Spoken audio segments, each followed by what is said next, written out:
This is a huge security breach.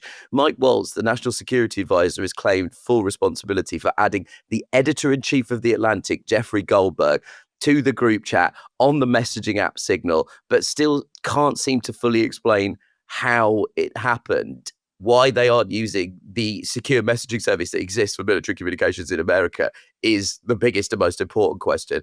Trump downplayed the blunder, saying there was no classified information. He later called The Atlantic, a magazine with over 2 million followers on X, a failed magazine, and Goldberg a total sleazebag. Why he didn't text Goldberg that information directly is beyond me. I think of myself as that I'm, at this point, unshockable, that nothing would surprise me. But this story did surprise me. There's lot, as you've outlined, there's lots about it that's really concerning.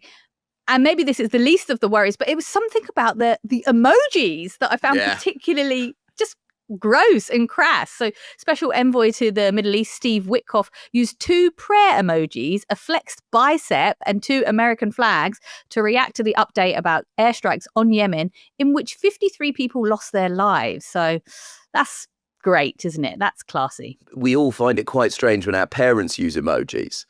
That doesn't quite feel appropriate. So if that doesn't feel appropriate, what American governmental officials using emojis to discuss the bombing of a country feels like is beyond my understanding. We should also say, from a kind of British and European perspective, the points of interest here really are, as you say, Coco, the disdain expressed for Europe.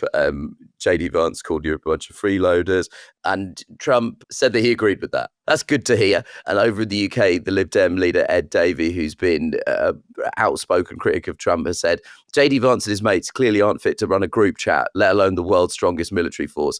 It has to make our security services nervous about the intelligence we're sharing with them. Yeah, fair point, Ed. Absolutely fair point. And you would hope that you might see more criticism, but actually there's not really been that much. Downing Street has been much more restrained. I completely understand they're trying to keep Donald Trump sweet. We're all very afraid of these trade tariffs.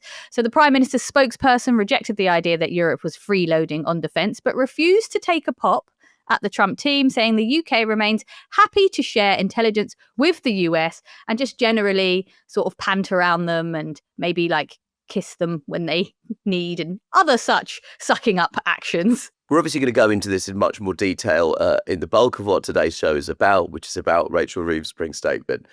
But one of the things I am finding very funny is the amount, and I understand that the Labour Party is in a very difficult and complicated position here because its growth agenda is completely tied to the United States of America, and they don't want to upset a man who is historically one of the most thin-skinned. His skin is essentially gossamer. It's lighter than silk. That is the extent to which this man is thin-skinned. But it is always very funny at the moment when they keep talking about the unforeseen economic conditions and then not saying by which we mean President Trump.